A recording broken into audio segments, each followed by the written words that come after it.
À travers cette vidéo, j'aimerais parler de deux choses particulièrement taboues, parce que pour certains juste impensables, philosophiquement, culturellement, humainement, dans le milieu médical. Donc j'aimerais parler le premier volet de la maltraitance et concomitamment, parce que c'est tout à fait à côté, des agressions sexuelles. Je m'explique.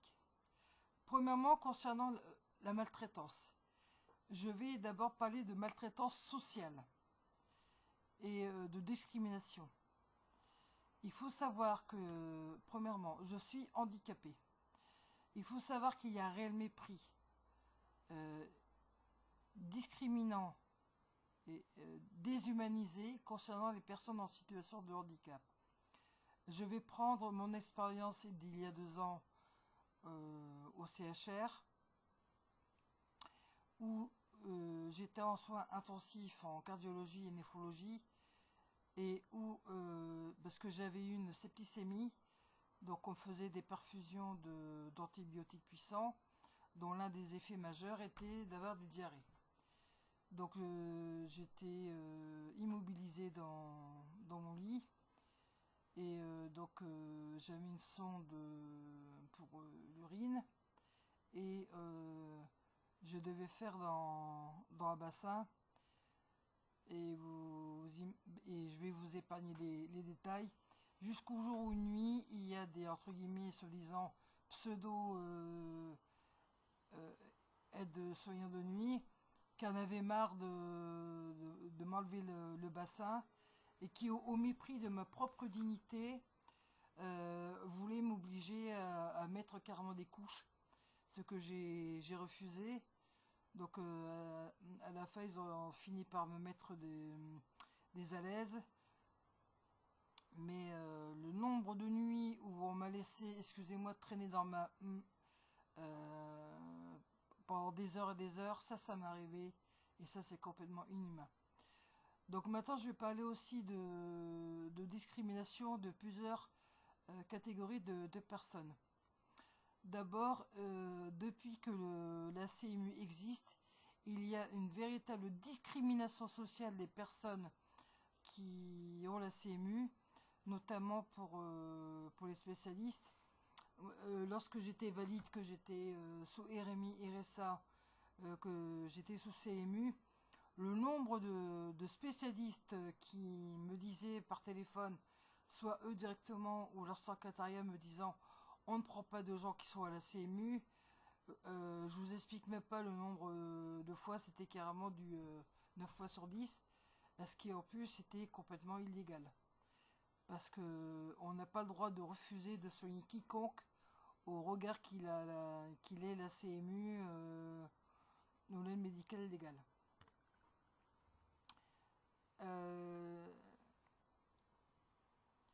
C'est surtout le cas aussi pour nous les femmes, pour la gynécologie par exemple.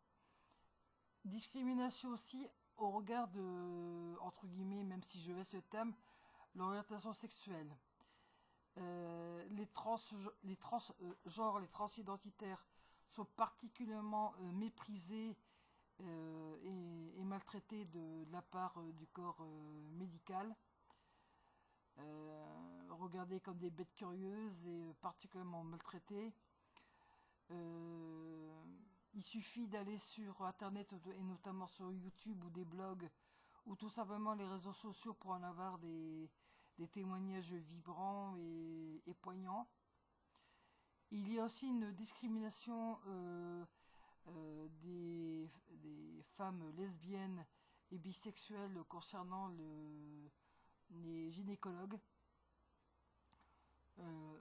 J'ai déjà lu et vu plein de reportages là-dessus ou des témoignages sur YouTube, ce qui est particulièrement dégueulasse.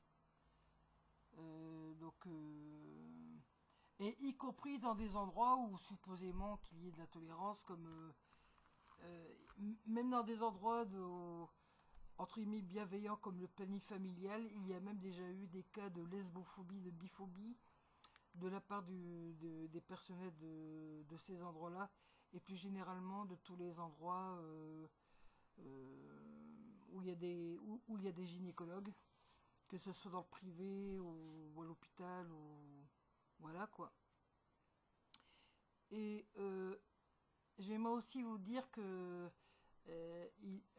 9 fois sur 10, une personne en situation de handicap, donc une femme, ne sera pas vue par un ou une gynécologue au titre que soi-disant que celle-ci pourrait tomber de la table d'auscultation et que c'est pas pris dans l'assurance. Moi, je vous jure, c'est stricte vérité, on m'a déjà reclaqué en pleine gueule au téléphone. Madame, vous êtes handicapée. Si vous êtes sur la table d'auscultation, si jamais vous glissez, c'est pas pris dans l'assurance, ça va me coûter cher, je ne vous prends pas. C'était pas pour rien d'ailleurs que ce sont les personnes handicapées qui sont les plus mal soignées en France. Parce que comme autre forme de maltraitance, il y a aussi l'accès des cabinets médicaux pour les personnes handicapées. Ce qui fait que nous, personnes handicapées, on n'a pas le choix de médecin. On est obligé de prendre des médecins accessibles. Donc, on n'a même pas le choix de la qualité du médecin. Et en plus, moi je suis malvoyante. Je vous explique même pas comment on peut se foutre de ma gueule. Ou tout simplement me trouver heurté de...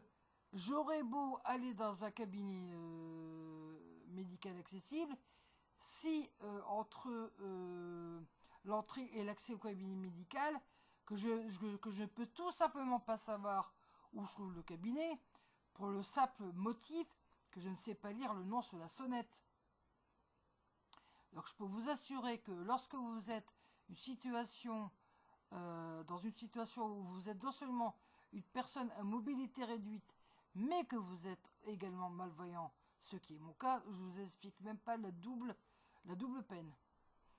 Donc maintenant, je vais venir à un sujet particulièrement tabou, mais qui existe bel et bien. Ce sont les agressions sexuelles en milieu hospitalier. Par 3 fois, dans des services d'urgence de 3 hôpitaux, donc de ma localité. Donc je vais pas en dire plus loin. Donc je suis dans le nord, dans la plus grande ville du nord, donc je peux pas dire plus parce que je n'aimerais pas être accusé en diffamation via cette vidéo YouTube, parce que je dois aussi me protéger. Et bien dans ces 3 services d'urgence cardiologique, j'ai déjà subi des attouchements sexuels et des agressions de la part d'internes et de personnel masculin de ces services d'urgence. Ce qui fait que même maintenant, si j'ai un problème de poussée de tachycardie, je préfère encore souffrir chez moi, quitte à pas être bien pendant 2 jours et j'attends que ça se passe, plutôt que d'aller dans ces services ignobles et y être maltraité.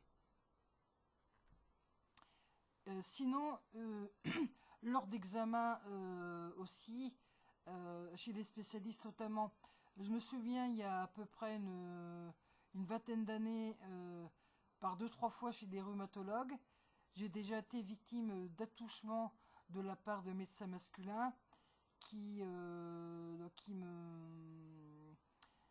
demandaient un peu trop de me déshabiller, alors que c'est des examens où le fait de me déshabiller ou de toute partie était complètement inutile, et où j'ai déjà eu des mains baladeuses sur les fesses et au niveau de la région pelvienne.